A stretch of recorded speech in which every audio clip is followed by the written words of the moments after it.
Olá, pessoal. Olá, boa noite. Sejam todas e todos bem-vindas e bem-vindos ao nosso grupo de estudos A Subversão dos Contos de Fadas. Para quem não me conhece, eu sou Michele Sequim, mãe da Sofia e da Diana, pedagoga, educadora especial, mestre em psiquiatria e doutoranda em educação pela Universidade Federal do Rio Grande do Sul. Sou professora há 25 anos e mais ou menos nesse tempo, há uns 23 anos, eu estudo os contos de fadas em diferentes abordagens e utilizo eles nas minhas aulas, na escrita, em reflexões, agora no doutorado também. E eu propus, então, esse grupo de estudos no início desse ano, final do ano passado, início desse ano, para que a gente pudesse aprofundar um pouco mais nos contos de fadas, pois eles têm mensagens muito importantes ainda para nós, mesmo na contemporaneidade. E eu entrando agora no doutorado, uma outra abordagem, olhando os contos de uma forma ainda mais profunda, eu vi o quanto eles são importantes ainda para nós, e o quanto eles trazem símbolos e mensagens que nos fazem crescer, nos chamam ao amadurecimento. Eles sobreviveram, né, os contos de fadas por tantos milênios, justamente por trazerem símbolos e jornadas do herói clássico, o herói romântico, que fala muito da jornada de crescimento e da alma humana. É por isso, então, que a gente encontra os contos e a estrutura de contos de fadas no mundo inteiro, né, em diferentes culturas. Então, eles vão perpassando vários territórios. Mas, ali no mais ou menos no século XVII, ali no século XVI, XVII, começou-se a registrar os contos de fadas, e aí as versões, então, desses autores que registraram ficaram mais consolidadas, né, do que anteriormente, que vinha da tradição oral. Então, a partir do momento que eles passaram a escrever sobre os contos, a publicar os contos, eles então ficaram um pouquinho, entre aspas, mais fechados, né? Ficaram mais, foram preservados mais naquela cultura europeia. Então, lá no primeiro encontro, que ficou gravado, está disponível lá na plataforma para vocês, a gente estuda um pouco dos autores e dos contos que a gente vai trabalhar nessa jornada, né? Então, só estou fazendo, relembrando aqui um pouquinho das nossas intenções, do como chegamos até aqui e por que estamos estudando, né, os contos de fadas. Hoje, então, a proposta é que a gente leia a versão original do Gato de Botas, a versão original, né, uma das primeiras a serem registradas.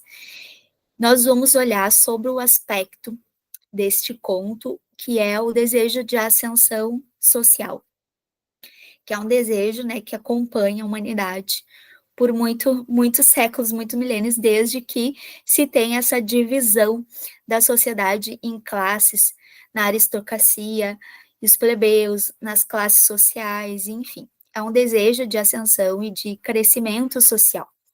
E ao longo dos milênios, se criou muitas histórias e muitos mitos de quem desejava ter essa ascensão social, como forma, né, de gerar assim, um caminho, né, de como percorrer para que acontecesse essa ascensão social.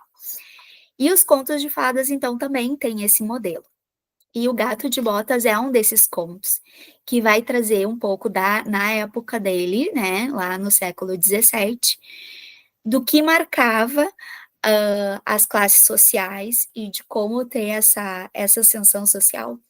Mas o conto de fadas, e nessa estrutura em que ele está, vai ser uma sátira dessa ascensão social. Então, aí é que está a genialidade do autor, que é o Charles Perrault, e aí é que está a genialidade dos contos, né? Então, ele vai ser uma sátira. E olhando para esse conto agora, eu olhando para esse conto, sabendo que é uma sátira social, que é uma crítica social, uma subversão, é uma crítica, né, à estrutura social da época, e ele tem uma veia cômica, né, ele é para ser cômico, é para ser um deboche dessas estruturas, eu achei muito interessante, porque relendo eu encontrei muitos aspectos parecidos com o que nós temos na sociedade hoje, e até muito engraçadas essas sátiras com o que nós vivemos hoje na nossa sociedade de performance, porque esse conto é quase uma quase uma premonição, né, uma profecia do que virá, que é da sociedade que nós vivemos hoje, da sociedade do exibicionismo, a sociedade da performance, como muitos autores tratam, né. Então o Gato de Botas é uma excelente alegoria sobre os tempos que nós vivemos, então é por isso que eu trouxe ele, tá. Então, vou passar aqui. Não estou conseguindo passar. Só um pouquinho, pessoal. Vamos ver aqui se é aqui. Hum, uhum. Vamos ver se agora foi. Apresentação do Gato de Botas. Bom, por que então subversão, né? Por que subversão? Bem, então foi lendo essa obra aqui, Os Contos de Fadas e a Arte da Subversão, agora no doutorado, que eu me inspirei a fazer esse grupo de estudos, justamente porque eu queria me aprofundar nesse outro olhar que esses autores trazem para os contos de fadas. E eu queria me aprofundar e queria fazer isso em roda, queria fazer esse grupo, queria compartilhar esse meu estudo. Então, eu vou estudando os contos conforme o que esses autores trouxeram aqui, né, nesses ensaios sobre os contos de fadas, mostrando então que os contos eles são subversivos na medida em que eles vão colocar como protagonistas os heróis improváveis, né? Ou seja, o herói sempre é aquele que a gente menos espera, né? Aquele que não tem grandes status social, é aqueles que estão que estão à margem da sociedade. Então, os contos de fadas vão trazer esses personagens, esses sujeitos sociais, como os protagonistas das histórias. E também, muito dos contos, eles são deboches, como eu falei, eles são sátiras, eles são críticas às classes dominantes e aos costumes das classes dominantes. Apesar de que os contos de fadas, principalmente esses que foram, então, registrados pelos autores, eles eram, eles eram destinados às classes altas, né? A aristocracia, era a aristocracia que financiava, então, a publicação desses contos, desses livros, e que gostava de ter a leitura desses contos e patrocinava para que tivesse eventos da leitura de contos de fadas nas cortes, né? Que tivessem lá nos seus bailes e nos seus eventos sociais. E mesmo assim, mesmo sendo uma sátira deles, né? Sendo uma sátira das classes dominantes. Então, ele tem esse tom de diversão, de subversão, de rir das estruturas sociais e de colocar o herói improvável como protagonista da aventura, né? E que vai ser o herói, que vai ter o seu final feliz, né? Então, vamos passar para a próxima.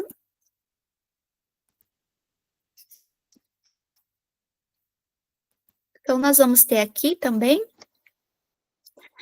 o autor, trago aqui também, então, o autor desse conto, né, que é o Charles Perrault, foi o primeiro que transcreveu esse conto de fadas. É claro que o conto não é dele, né? Como eu disse, assim, os contos, eles têm milênios e milênios, tem milênios de anos, né? Atravessaram os milênios, atravessaram os territórios, e o Gato de Botas também, ele é de diferentes tradições, mas o primeiro que registrou e publicou esse conto foi o Charles Perrault no século XVII, em 1697. Ele publicou esse livro. Ele já era idoso, ele trabalhava como advogado e tinha muito acesso às cortes, né, à aristocracia. E Então, quando ele, já era idoso, ele publicou e fez bastante sucesso nos contos dele, que daí também tem a Chapeuzinho Vermelho, tem a nesse mesmo tinha a Cinderela e alguns outros contos, nesse primeiro livro dele, que se chamava Os Contos da Mamãe Gansa. Charles Perrault, ele era francês, e nós vamos ter, justamente na França, vários outros autores e autoras que publicaram vários livros sobre os contos de fadas, e a maioria dos contos de fadas, eles eram da tradição oral das mulheres contadoras de histórias, e ele, então, foi um que registrou. Ele ainda, uma das coisas que chamam a atenção do Charles Perrault é que ele não traz muito os valores cristãos. Então, ele não vai ter como ele não teve uma formação cristã, que se sabe, né? Ou se teve, ele não praticava, não colocou esses valores nos contos, né? O Charles Perrault, então, não vai ter essa ideia de um final feliz, de uma grande redenção dos heróis. Alguns têm, outros não.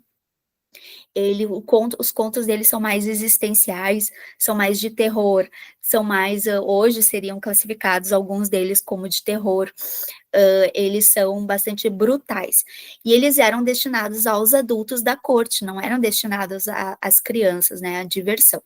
Então, esse conto que a gente vai ler hoje também não era destinado às crianças, era aos adultos, e ele não vai ter, então, o final feliz, apesar de que esse conto que a gente tem um final, tem um desfecho, né, que é o casamento, enfim, mas não é esse o objetivo, ele não vai dizer, e foram felizes para sempre. Então, os contos originais deles são tidos como alguns contos, assim, de terror, e mais tarde não se conta mais essas versões, assim, do Charles Perrault, como o da Chapeuzinho Vermelho, que foi comida pelo lobo e ali acabou a história, né? Ela não é salva pelo caçador. O caçador vai vir mais tarde com autores cristãos que vão trazer essa ideia do final feliz. Ele não tem tanto essa preocupação com o final feliz, tá?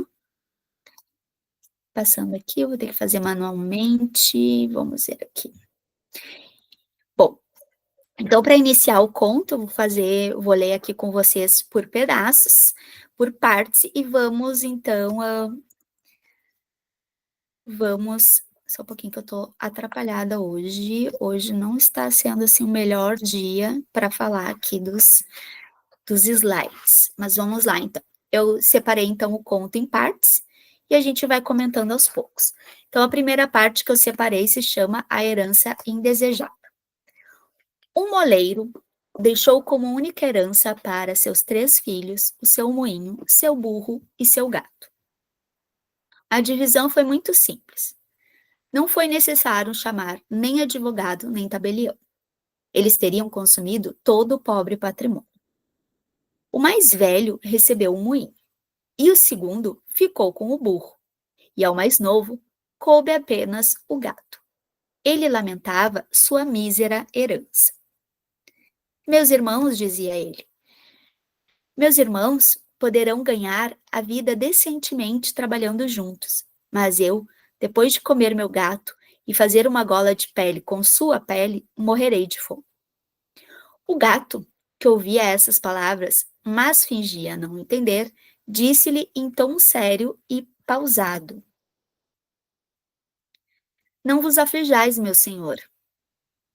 Basta que me deis um saco e um par de botas para andar pelos matagais, e vereis que nossa herança não é tão pobre quanto pensais. Embora o dono do gato não tivesse grandes esperanças nisso, já o havia visto demonstrar tanta agilidade para caçar ratos e camundongos, pendurando-se pelos pés ou escondendo-se na farinha para fingir-se de morto, que não perdeu completamente a esperança de ser ajudado por ele em sua miséria. Quando o gato teve que pediu, calçou as botas e, pendurando o saco no pescoço, segurou seus cordões com as patas dianteiras e dirigiu-se a um campo onde havia muitos coelhos. Colocou farelo e ervas dentro do saco e, deitando-se no chão como se estivesse morto, esperou que algum coelhinho, ainda inexperiente nas astúcias desse mundo, viesse enfiar o focinho na bolsa para comer o que havia dentro. Mal havia se deitado, viu-se satisfeito. Um coelhinho desatento entrou no saco e o mestre gato, puxando os cordões, prendeu o coelho e o matou sem piedade. Muito orgulhoso de sua presa, foi até o rei e pediu para falar com ele. Conduziram-no aos aposentos de sua majestade, onde, ao entrar, fez uma grande reverência diante do rei e disse: Aqui está, majestade, um coelho do campo que o senhor Marquês de Carabás, esse era o nome que ele inventou para o seu amo, me encarregou de vos oferecer em seu nome. Dize ao teu amo, respondeu o rei, que lhe agradeço e que fico muito satisfeito. Bem, aqui, então, nós vamos ter, nesse início, né, uma herança indesejada. Então, nós temos aqui, né, o filho mais novo, que recebe o gato, enquanto os irmãos aqui recebem o burro e o mais velho recebe o moinho. Então, aqui ele já está colocando, né, a família, o nosso protagonista, na verdade, o protagonista é o gato, mas, enfim, o nosso coadjuvante, que vai dar todo o enredo, a história, que vai ser o Marquês de Carabás, né? Ele vem, então, das classes populares, ali não tem, é um trabalhador daquela época, vê os irmãos que recebem, né? Então, recebem uma herança e ele fica só com o gato. Então, aqui ele já está trazendo temas clássicos dos contos de fadas, que é, então, o sujeito periférico, né? O sujeito que vem do nada, que vai ser o protagonista da história. Não é um rei, não é uma rainha, não é a princesa. É, então, alguém do povo, né? Aí nós temos também um outro tema, né, que é o tema da herança, que é um tema social também milenar, né, muito comum de milênios e milênios, que é a questão, isso nos acompanha a humanidade aqui no Ocidente, de quem vai ficar com a herança e dos direitos de primogenitura, e o terceiro que fica com menos, né, com menos herança. E aqui também vem um pouco dos temas atuais, no sentido de que se fala muito hoje, né? De quem é herdeiro e de quem não é, né? De quem é herdeiro sairia mais à frente, né? Teria mais privilégios, teria mais chances de se dar bem na vida, porque já começa, né? Com um bom dote, com uma boa herança, e aí pode dar aí um upgrade na sua vida, pode ter um negócio, como é o caso, assim, né, do irmão que recebeu um moinho, e se juntando com o outro vai ter o burro que vai trabalhar no moinho. Então, que vai dar força, né, para o moinho, a força animal daquela época, para o moinho funcionar. Mas o gato não tinha serventia. Então, aqui ele está colocando essa camada popular, a camada popular que não é herdeira, ou que herdou só problemas, né? Por que só herdou problemas? O gato, apesar de os animais, eles têm certos status no contos de fadas, alguns têm maior status, outros não. E o gato, ele aparece nos contos de fadas muito com essa questão da esperteza, mas ele não era um animal bem visto naquela época, né? O gato era um animal ordinário, assim, era um animal, é quase como tu colocar um rato aqui como o protagonista da história. E aí é que está a questão da sátira e a questão do deboche das classes sociais, o deboche que vai trazer esse conto, porque colocam como personagem principal o gato, que é um animal que na época não tinha essa questão da estima pelo gato, né? O gato era um animal útil, que no sentido assim de que ele caçava ratos, mas ele não era bem visto, havia todo aquele estigma de magia, né, por trás dele, de que seria algo ruim, de que passar o gato preto, enfim, o gato não era um animal, ele era tolerável, né? Ele era um animal tolerável e em momentos de fome dava, como ele disse ali, para comer e usar a pele. Então, naquela época se comia o gato, né? Quando não se tinha mais nada, assim. Então, ele é um animal de menos valor. Mas no Contos de Fadas ele vai trazer essa questão da esperteza, e também dessa quebra ali de padrões, porque se ele vai ser o protagonista, é como um deboche, olha, até um gato vale mais do que vocês. Então, assim, aí já vem essa questão cômica do conto, né, que é colocar, então, aqui uma pessoa que só herdou problemas, ou seja, um não herdeiro, né, como a gente diz, é aquele que vai ter que vir lá, que vai ralar muito na vida, né, que já vai começar lá embaixo, e que ainda por cima herdou problemas, né? Porque o gato também seria assim, né, como ele diz ali, eu vou comer e deu, acabou.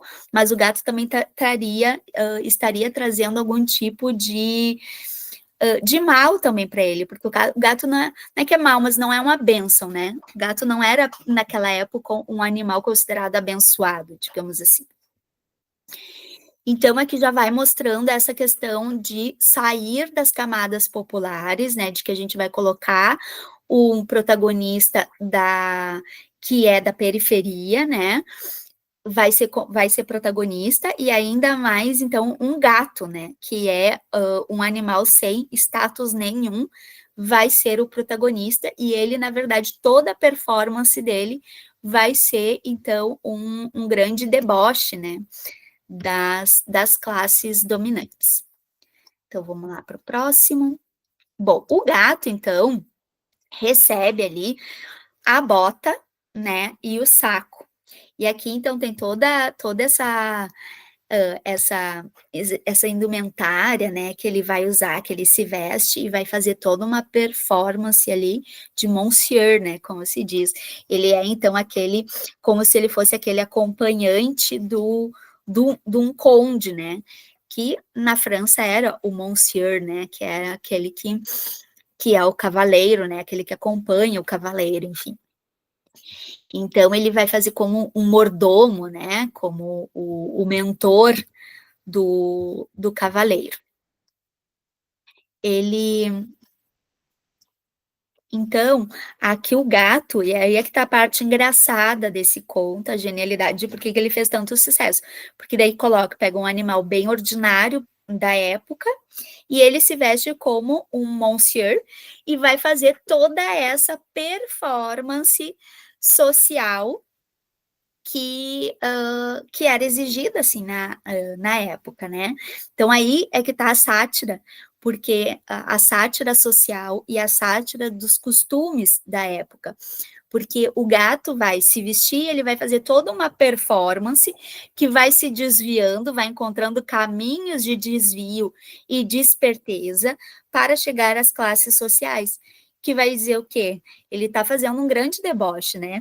As estruturas de vocês, basta, né, a gente fazer o teatro de vocês que a gente chega lá, né? Então, ele vai ser toda a performance do gato, então, vai ser esse deboche, essa sátira aquilo que as classes dominantes colocavam como os seus pilares, né, como os seus marcadores de diferença.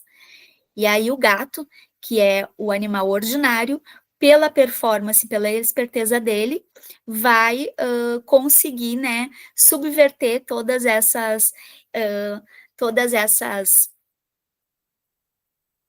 todas essas bases, todos esses valores, todas essas performances lá do rei da aristocracia para fazer parte deles, né? Então, é um grande deboche que o gato faz.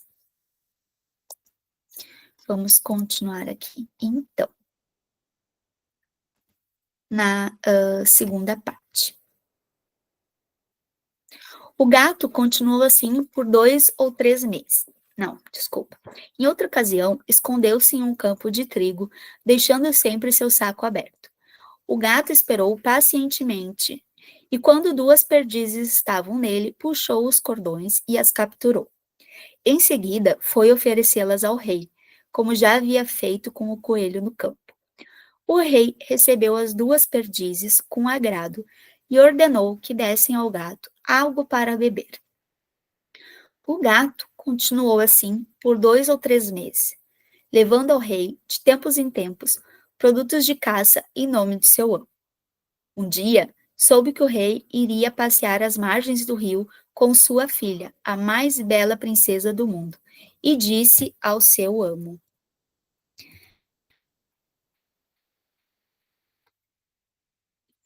Um pouquinho que eu me parei aqui.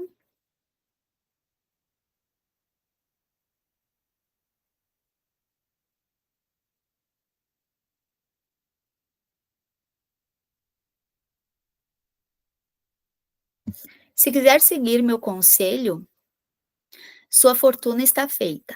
Basta que se banhe no rio, no lugar que eu lhe indicar, e eu cuidarei do resto.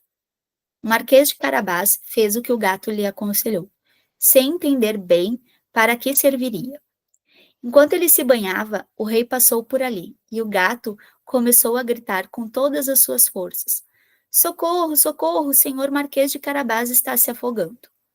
Ao ouvir os gritos, o rei olhou pela janela da carruagem e, reconhecendo o gato que tantas vezes lhe havia trazido caça, ordenou que seus guardas corressem para socorrer o Marquês de Carabás. Enquanto tiravam o pobre Marquês do rio, o gato se aproximou da carruagem e disse ao rei que, enquanto seu amo se banhava, alguns ladrões haviam roubado suas roupas, apesar de ele ter gritado: Pegue o ladrão! Com todas as suas forças. Na verdade, o astuto gato havia escondido as roupas debaixo de uma grande pedra. O rei ordenou imediatamente que os responsáveis por sua guarda-roupa, buscassem suas mais belas vestimentas para o Marquês de Carabás. O rei lhe fez 1000 atenções, e como o belo traje realçava sua figura, já que ele era bonito e bem apessoado, a filha do rei o achou muito agradável. Bastaram 2 ou 3 olhadas respeitosas e um pouco ternas do Marquês de Carabás para que ela ficasse perdidamente apaixonada. O rei quis que ele subisse na carruagem e o acompanhasse no passeio. O gato, encantado ao ver que seu plano começava a dar certo, correu à frente e, encontrando alguns camponeses que ceifavam o campo, disse-lhes: Bons ceifeiros, se não disserem ao rei que este campo que estão ceifando pertence ao Marquês de Carabás, eu os farei em pedaços com carne de pudim. O rei, como era de se esperar, perguntou aos ceifadores de quem era aquele campo que estavam colhendo. É do Marquês de Carabás, responderam todos em coro, pois a ameaça do gato os havia assustado. Tens aqui uma bela propriedade, disse o rei ao Marquês de Carabás. Vossa Majestade verá que é uma terra que produz em abundância todos os anos, respondeu o Marquês. Mestre Gato, que ia na frente, encontrou alguns camponeses colhendo trigo e lhes disse: Boa gente que está escolhendo. Se não disserdes que todos esses campos pertencem ao Marquês de Carabás, eu vos farei em pedaços como carne de pudim. Momentos depois, ao passar pelo local, o rei quis saber a quem pertenciam aqueles campos vastos e férteis. São do Marquês de Carabás, responderam os camponeses. O rei ficou ainda mais impressionado com a riqueza do Marquês. O gato, que ia sempre à frente da carruagem, repetia a mesma ameaça a todos que encontrava pelo caminho. O rei, cada vez mais surpreso, admirava os enormes posses do Marquês de Carabás. Por fim, Mestre Gato chegou diante do seu magnífico castelo, cujo dono era um ogro, o mais rico que já se vira, pois todas as terras por onde haviam passado pertenciam a ele. O gato, que tivera o cuidado de se informar sobre quem era esse ogro e do que ele era capaz, pediu para falar com ele, dizendo que não quisera passar tão perto de seu castelo sem ter a honra de lhe fazer uma reverência. Bem, continuando aqui então, aqui a gente vai vendo nessa parte toda, todo esse trecho, assim, o quanto o gato, então, vai ludibriando o rei e vai armando situações para que, então, o seu amo, chamado de Marquês de Carabás, com um nome inventado, né, para que pudesse, então, persuadir o rei. A questão, né, toda essa parte vai mostrando o quê? Que você na sociedade não precisa realmente ser o Marquês de Carabás. O que você precisa é parecer ser. Isso é o que se chama da sociedade de performance. Você tem que saber performar como como aquele papel social. Você não precisa, na verdade, ser, você precisa se comportar como. Não é isso como que nos ensinam, né, naqueles cursos de coach, ou como ser milionário, que primeiro você precisa pensar e agir como um milionário, você precisa agir como se fosse, como se aquilo já estivesse acontecendo na sua vida, que daí acontece. É esse tipo de pensamento que o Gato de Botas está trazendo. Essa ideia que não é nem um pouco nova, de que nessas sociedades divididas em classes muito distintas, principalmente o que vai distinguir uma classe de outra? A performance. E o que o gato está ensinando, o gato ali é o monsieur, ou o mentor, ou o próprio coach, que a gente chamaria, alguns anos atrás aí, do amo dele, que está mostrando para ele o quê? Você não precisa ser o Marquês de Carabás, você não precisa ter a terra, você precisa parecer ser. Então, toda essa sátira do gato é justamente isso, é esse deboche, o gato.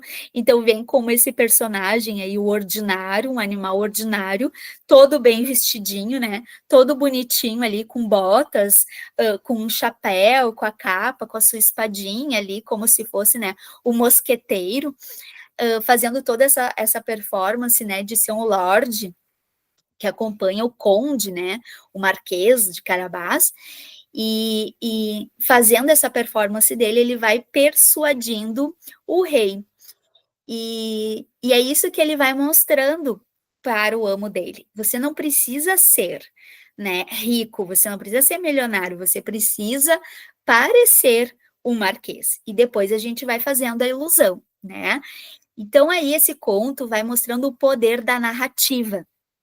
O gato, primeiro ele chega para o rei dizendo que existe um marquês de Carabás e que esse marquês é muito rico e que ainda reconhece o rei. Então aí vem outra questão, além da performance, né, que é tu parecer, usar as vestimentas certas, fazer os trejeitos certos, seria a primeira forma que ele vai ensinando de que a primeira lição dele de como ascender socialmente é parecer, né, daquela outra classe social, performar como, e depois criar uma narrativa, falar como, criar uma história de que você é, né? Seria o que se chama hoje, né, de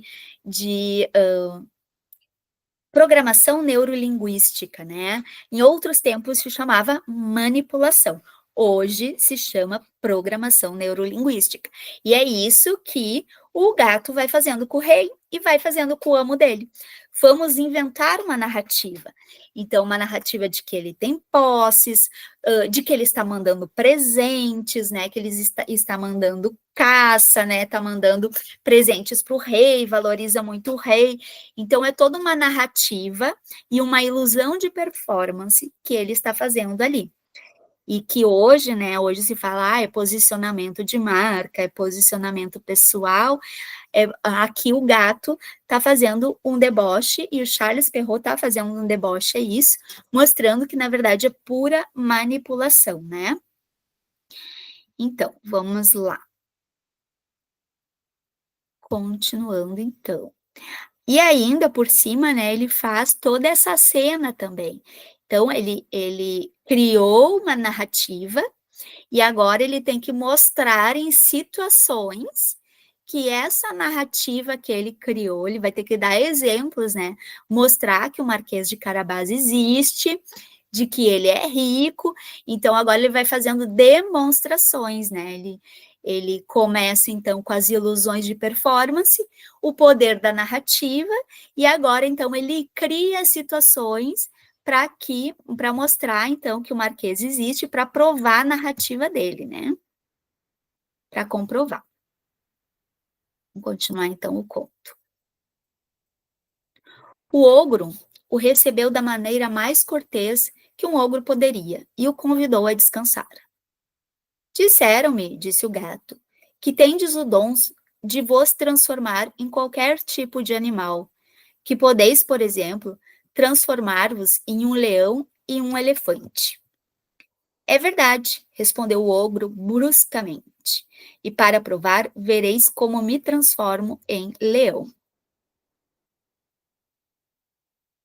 Voltou lá para o início.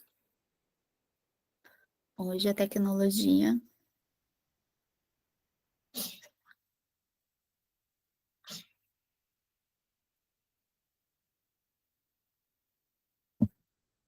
Disseram-me, disse o ogro, que tendes o dom de vos transformar em qualquer tipo de animal, que podeis, por exemplo, transformar-vos em um leão ou em um elefante. É verdade, respondeu o ogro bruscamente, e para provar, verei como me transformo em leão. No mesmo instante, o ogro se transformou em um leão enorme. O gato ficou tão assustado ao ver um leão diante de si que, num piscar de olhos, trepou-se pelas calhas do castelo com grande dificuldade e perigo, pois suas botas não eram nada úteis para andar sobre as telhas. Depois de um tempo, vendo que o ogro havia retomado sua forma original, o gato desceu e confessou que realmente ficara apavorado. Além disso, disseram-me, continuou o gato, mas não posso acreditar que vós também tendes o poder de assumir a forma do menor dos animaizinhos. Por exemplo, que podeis transformar-vos em um rato ou em um camundongo. Confesso que isso me parece impossível. Impossível? Respondeu o ogro, pois vereis. No mesmo instante, ele se transformou em um ratinho, que começou a correr pelo chão. Assim que o viu, o gato pulou sobre ele e o devorou. Enquanto isso, o rei, que ao passar havia avistado o magnífico castelo do ogro, quis entrar para conhecê-lo. O gato, ao ouvir o barulho da carruagem atravessando a ponte levadiça, correu à frente e disse ao rei: Vossa Majestade, seja bem-vindo ao castelo do Marquês de Carabás. Como? Exclamou o rei. Este castelo também vos pertence, senhor Marquês. Nada há de mais belo do que esse pátio e todos esses edifícios que o cercam. Permiti-nos ver o interior, por favor. O Marquês ofereceu a mão à jovem princesa e, seguindo o rei que ia à frente, entraram em um grande salão, onde cantaram um magnífico banquete que o ogro havia mandado preparar para os seus amigos, que deviam visitá-lo naquele dia. No entanto, sabendo que o rei estava ali, esses amigos não ousaram entrar.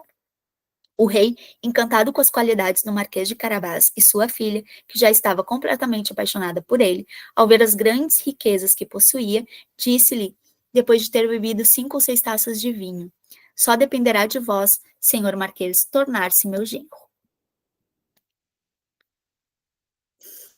Bem, então assim, ó, aqui nessa parte do ogro, nós temos coisas muito importantes que também falam da nossa sociedade e falam dos modos de relação de trabalho e de conhecimento nos dias de hoje também, ao longo dos últimos séculos, mas fala muito de hoje. O gato, então, vai fazendo várias artimanhas, né, para, então, comprovar que o Marquês de Carabás é o Marquês de Carabás, e se apropriando, né, de coisas que não são dele. Então, assim, primeiro, então, ele cuida da performance, a performance dele, depois ele cuida da performance do próprio Marquês, do próprio amo dele, que é deixando ele sem roupas, né, dizendo já que ele não tinha roupas, então ele acabou usando as roupas do rei, e ele vai fazendo várias cortinas de fumaça, né, para que o rei não visse de fato o que estava acontecendo, e ele vai criando várias ilusões ali para ludibriar o rei, criando polêmicas e situações. O que são as polêmicas ali, né? Criando situações, ele foi roubado, por isso que ele está sem roupas, vai criando, né, toda assim, histórias, todas situações ali com aqueles que ele está ameaçando ali, que são os ceifadores, o pessoal que tá, os trabalhadores, ele vai ameaçando lá com a espadinha dele, e dizendo que eles vão ver, né, se não obedecerem ele, e eles falam, todos falam, não, aqui é a terra do Marquês de Carabás. Então é ele inventando histórias e fazendo artimanhas, criando polêmicas, situações, cortinas de fumaça, que é o que a gente chama hoje, para que a sua narrativa seja validada. Então, isso muito é o que a gente vivencia hoje, que a gente sabe, por exemplo, que as guerras de narrativa política, as guerras de narrativa até da própria ciência, né? A gente vai ter quem defende um lado, quem defende outro, para tudo há defesa dos dois lados, para vender uma medicação ou para deixar de vender tal medicação, para vender tal produto ou para não consumir tal produto, das dietas, para usar tal dieta, não usar outra dieta, tudo isso são guerras de narrativas, né? E são então, grupos opostos, fazendo o que o gato de botas está fazendo, que é criando as suas situações para mostrar que o seu lado é verdadeiro. A gente vive hoje muito isso nas redes sociais, a gente vive muito na forma de se comunicar e de receber as notícias também, de forma como o jornalismo e as mídias se comunicam com a gente, também são guerras de narrativa, e quanto eles vão criando, como gato de botas ali, muitas situações para que a gente vá acreditando nessa narrativa deles, tanto que a gente nem sabe, às vezes, ao certo em quem acreditar. Aquilo que chamam de, entre aspas, fake news. Por que fake news? Porque uma história, ela tem algumas coisas de real e outras não, é uma narrativa. Então, tem flashes de realidade ali e flashes do que é inventado. Então, se fala, é claro, poderia se dizer, qualquer conto é uma fake news. É que é uma fake news, é uma narrativa, né? É uma história. E quando a gente vai recebendo essas mensagens da mídia, vai recebendo os noticiários, ou vai recebendo estudos científicos, ou vai se apropriando de histórias, são narrativas que estão nos contando. E eles vão usar de artimanhas, assim como o gato, para comprovar a sua narrativa. É isso que o Charles Perrault está mostrando aqui. E é isso que ele vai mostrar também nesses discursos de ascensão social, que muitos chegam a nós através de pacotes e programas, né, de mentoria. Antigamente era coach de vida, agora é de posicionamento, é de como ser um bilionário, porque agora milionário não basta, tem que ser bilionário. Então, tudo isso são narrativas que vão nos contando e que vão nos ensinando a fazer essas performances. E aqui, então, o que o gato está nos mostrando? Quais são essas performances, né? Como que as classes sociais e como que a nossa sociedade, ela está estruturada. Então, existem performances de classes sociais, que é isso que eles vão te falar, você tem que ter uma mentalidade milionária, você tem que ter uma mentalidade de um atleta, você tem que ter a mentalidade de um empresário. É eles te dizendo o que o gato de botas está falando. Você precisa performar, você precisa se vestir, você precisa primeiro parecer um marquês, então se vestir como um marquês, depois dizer que você tem as coisas do marquês, mesmo não tendo, né? Você tem que dizer que você tem, mostrar por pequenas coisas, além da performance, do jeito, né, da mentalidade. Então, você tem que ir mostrando que você está conquistando aquilo, que você tem. Então, tu vai dando pequenas amostras, que é ali com o coelho, que é com uma caça, que é com alguns presentes, que é muito o que se faz também nas redes sociais, que é tu mostrando fotos, né, mostrando que tu conquistou isso, que tu comprou aquilo, e a gente nem sabe se a pessoa de fato tem aquilo, se ela conquistou ou se ela ganhou, ou são narrativas, são recortes. Então, ali tu vai mostrando dando, entre aspas, né, uma palhinha, dando amostras do seu poder e da sua genialidade e da sua riqueza, que é o que o gato de botas faz ali, né? E depois, para cobrir a outra parte que tu não te garante, né? Como ali, ele não se garante nas roupas, ele não se garante ele não se garante nas terras, né? Ele não tem terras. Então, a gente vai criando ameaças e situações, a gente vai criando, então, chega uma hora que tu tem que botar o outro para mentir junto contigo, né? O Marquês e o gato estão mentindo, manipulando por meio da performance e da narrativa, e depois, para manter, eles vão precisar ameaçar os outros, ou se apropriar do outro, né? Se apropriar do que é do outro. E a gente pode, hoje em dia, se apropriar de várias formas. No caso ali, ele está se apropriando da imagem de trabalho, né, daqueles ceifadores, daquele pessoal que está trabalhando no moinho, enfim, eles estão lá trabalhando, ele tá roubando aquela cena, né, dizendo que é dele.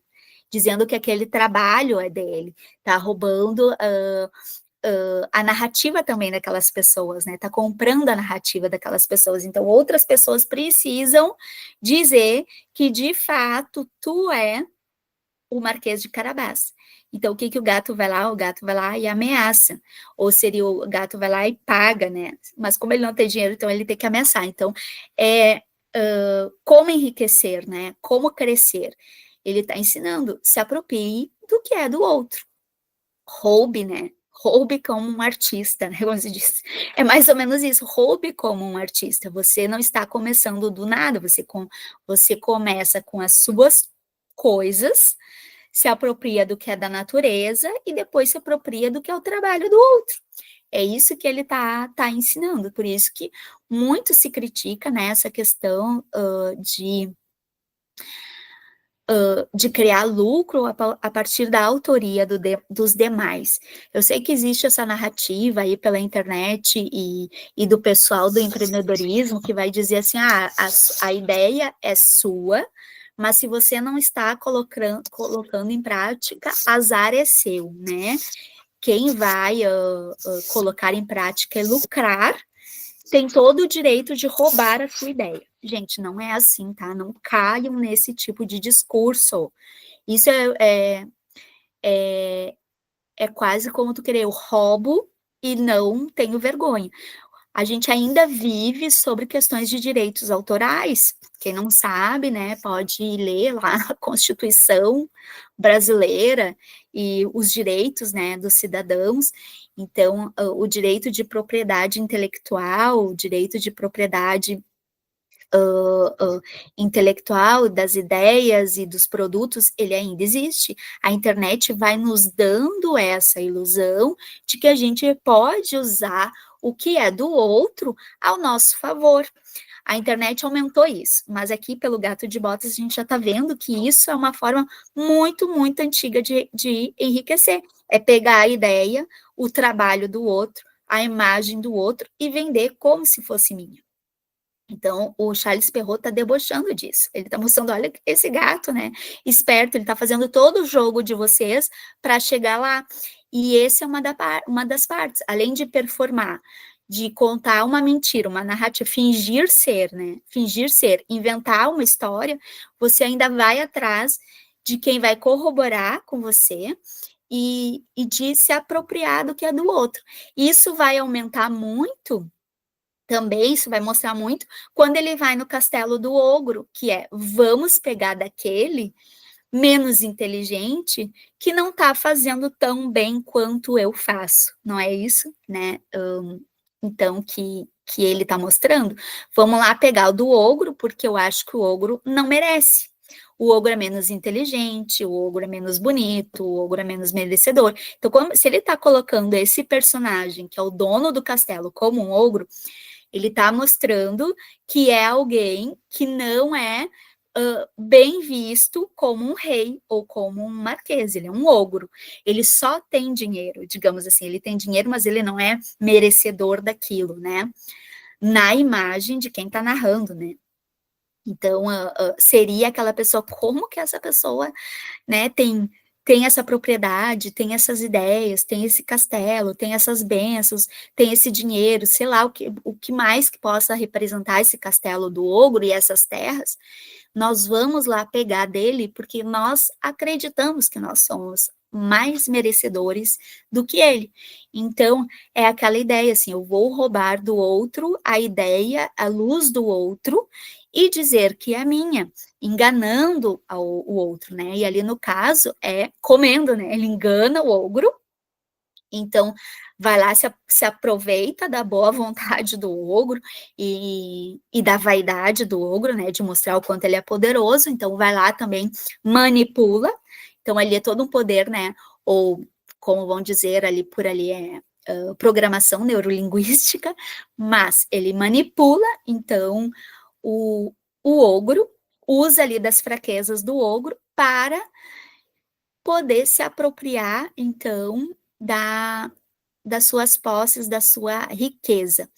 Isso é o quê? É a apropriação, né, dos direitos autorais, a apropriação de autoria, é a apropriação para receber o lucro.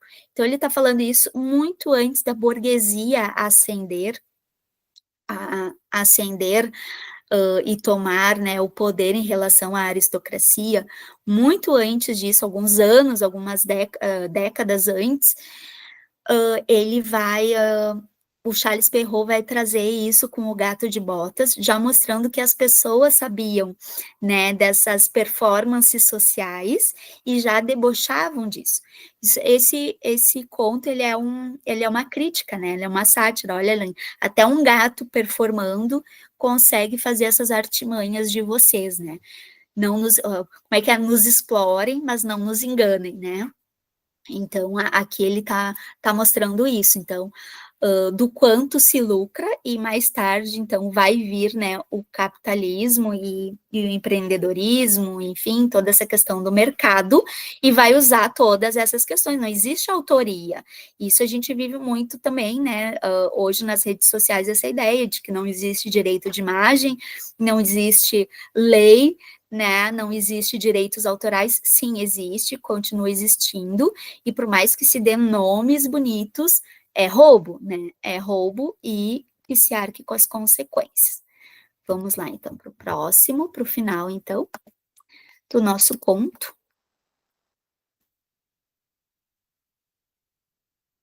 Vou voltar ali só um pouquinho. O rei, encantado com as qualidades do senhor Marquês de Carabás e sua filha, que já estava completamente apaixonada por ele, ao ver as grandes riquezas que possuía, disse-lhe, depois de ter bebido 5 ou 6 taças de vinho: só dependerá de vós, senhor Marquês, tornar-se meu genro.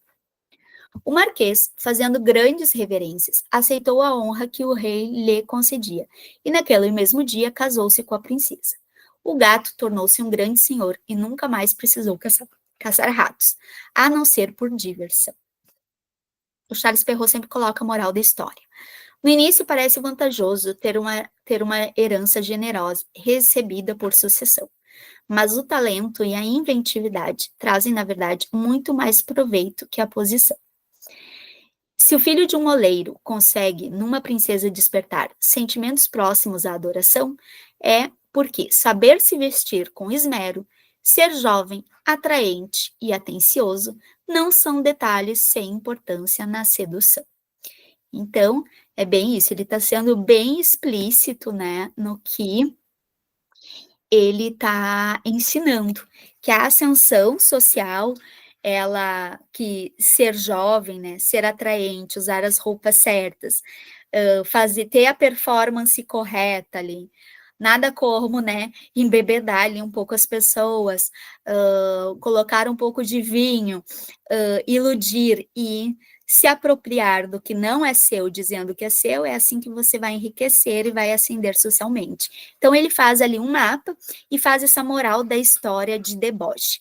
Parece que não, né? Parece que ele está fazendo um final feliz. Nossa, olha ali o gato e o Marquês deram certo, e aí colocam, né, o ogro como desumanizam, né, ali o personagem dizendo que ele é um ogro, enfim, como se isso fosse o suficiente para poder roubar, né, fosse justificativa para poder roubar.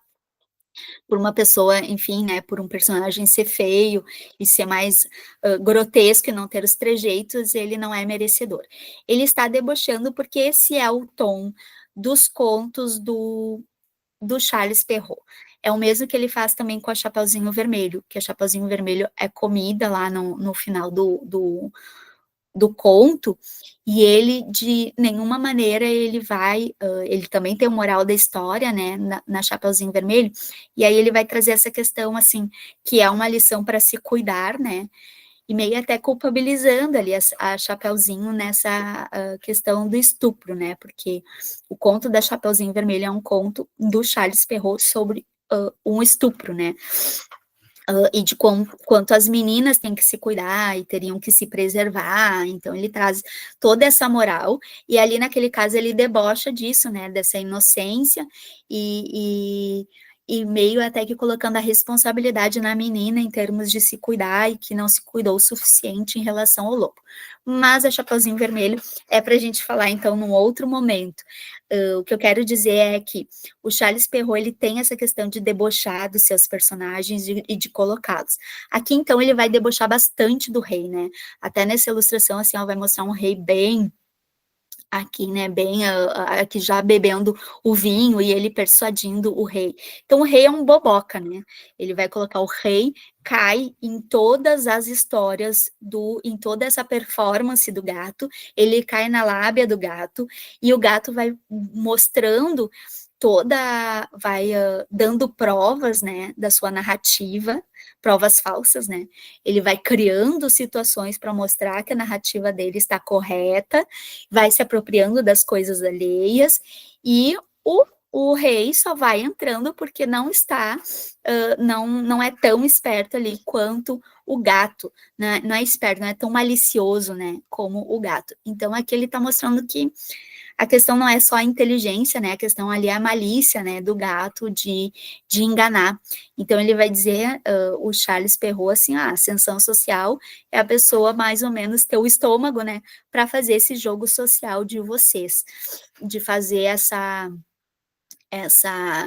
de fazer toda essa ilusão que vocês criam. Existem, como é que se diz assim, existem buracos nessa estrutura de vocês, existem meios da gente driblar as estruturas sociais de vocês por meio da enganação. Então, ele é um conto que vai mostrar muito isso, né? Vai nos mostrar como somos iludidos também. E como nós não somos o rei, né? Pelo menos a maioria de nós aqui não somos o rei, vai sobrar para nós ser quem, né? Quem somos nós nesse conto? Eu sou o gato de botas, né? Que tô ensinando os outros a ascenderem socialmente, enganando, né? E fazendo todo esse jogo aí.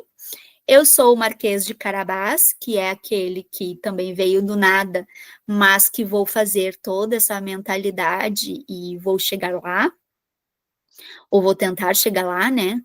Com um gato, né? Tendo o meu coach ali, o meu mentor, ou eu vou ser também, eu posso ser o dos trabalhadores, né?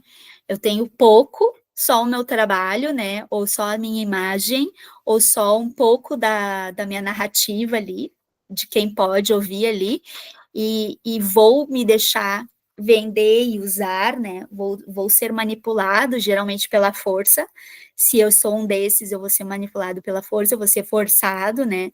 A reafirmar a narrativa e vou mostrar o meu trabalho e vou trabalhar a favor dessa estrutura, ou eu vou ser como o ogro, né, que vou financiar essa estrutura de mentira aí do gato. Então, ou vou me deixar ser roubado, né, vou deixar que os espertos e que os maliciosos levem as minhas ideias e as minhas autorias. Quem sou eu na fila do pão da história do gato de botas? Então, fica aí a reflexão para todos nós e do quanto esse conto, de fato, subverte essa estrutura social que hoje, esses jogos, né, sociais, esses jogos de poder, de ações e de narrativas, e que hoje tem outros nomes, né, que vai mostrar pelo gato de botas com símbolos, e hoje tem vários outros nomes, que eu já dei alguns aqui, mas vocês podem até me mandar outros, que vocês veem por aí, né, de mentalidade, de posicionamento de imagem, de programação neurolinguística e outros nomes, né,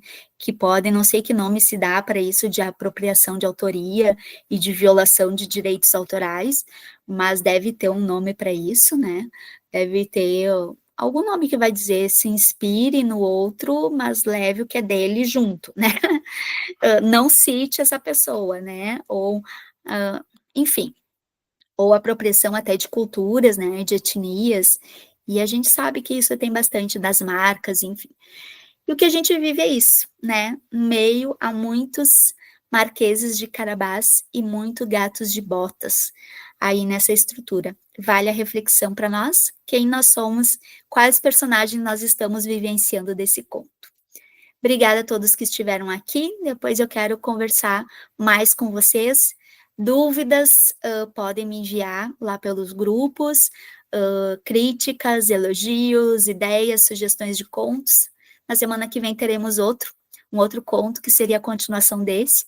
Nós vamos também continuar falando sobre narrativas e manipulação social pelas narrativas, tá bom? Beijo, pessoal. Obrigada. Até semana que vem. Tchau, tchau.